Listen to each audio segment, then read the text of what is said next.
اور اب ذکر قابض بھارت مقبوضہ کشمیر میں حریت پسند آوازوں کو کچلنے میں مصروف ہے۔ بھارت کی جبر و استبداد اور ناحق سزاؤں سے کشمیریوں کی جدوجہد آزادی کو دبانے کی گھناؤنی سازشیں جاری ہیں۔ خاتون حریت پسند رہنما آسیہ اندرابی کو سزا بھارتی حکومت کے سفاکانہ دور کا ایک اور سیاہ ترین باب ہے۔ کشمیر میڈیا سروس کے مطابق کٹ پتلی بھارتی عدالت نے بہادر آزادی پسند رہنما آسیہ اندرابی کو مجرم قرار دے دیا۔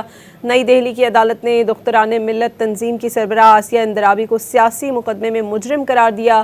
حریت پسند فہمیدہ صوفی اور ناہیدہ نسرین کو بھی قصوروار قرار دیا گیا، جبکہ سزائیں کل سنائی جائیں گی۔ حریت پسند رہنماؤں کے خلاف جھوٹا مقدمہ بدنام زمانہ بھارتی نیشنل انویسٹیگیشن ایجنسی کی عدالت میں چلایا گیا۔ سیاسی اور جھوٹے مقدمے میں حریت پسند رہنما آسیہ اندرابی کو اپریل 2018 میں گرفتار کیا گیا تھا۔ آسیہ اندرابی نے 1987 میں خواتین کی قیادت میں ایک آزاد پسند تنظیم دختران ملت کی بنیاد رکھی تھی۔ آسیہ اندرابی کے شوہر عاشق حسین گزشتہ تقریباً 3 دہائیوں سے من گھڑت مقدمے پر بھارت میں ناحق قید ہیں۔